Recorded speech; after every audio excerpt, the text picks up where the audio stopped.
მოკლედ უიზო მიმოსვლის შეჩერების შემთხვევაში, რაც დიდი ალბათობით ესე მოხდება მომავალში,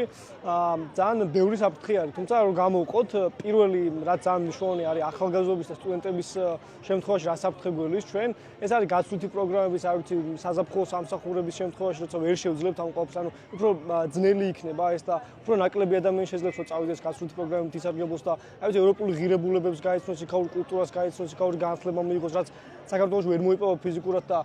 სხვა ალტერნატივა არ გრჩება, ანუ ერთ-ერთი ალტერნატივა რჩება რუსეთი და რუსეთში სწავლა არ გჭირდება და არ გვინდა არც ერთ შემთხვევაში. მეორე ეს არის ძალიან მნიშვნელოვანი, რაც არის ეკონომიკისთვის, ანუ ტურისტების შემოსვლა, აქედან წასვლა ადამიანების და სამუშაო პირობებში, თქვათ, რაც საქართველოში არ გვაქვს, ანუ მაღალი ხელფასების ხალხი ვერ მუშაობს, მიდიან ევროპაში იქ მუშაობენ და რავი ნებისმიერ ოჯახში ყველას ყავს ნათესავი ოჯახის წევრი, რომელიც არის დასაქმებული ევროპაში და მაღალ ხელფასზე მუშაობს და ამით არჩენს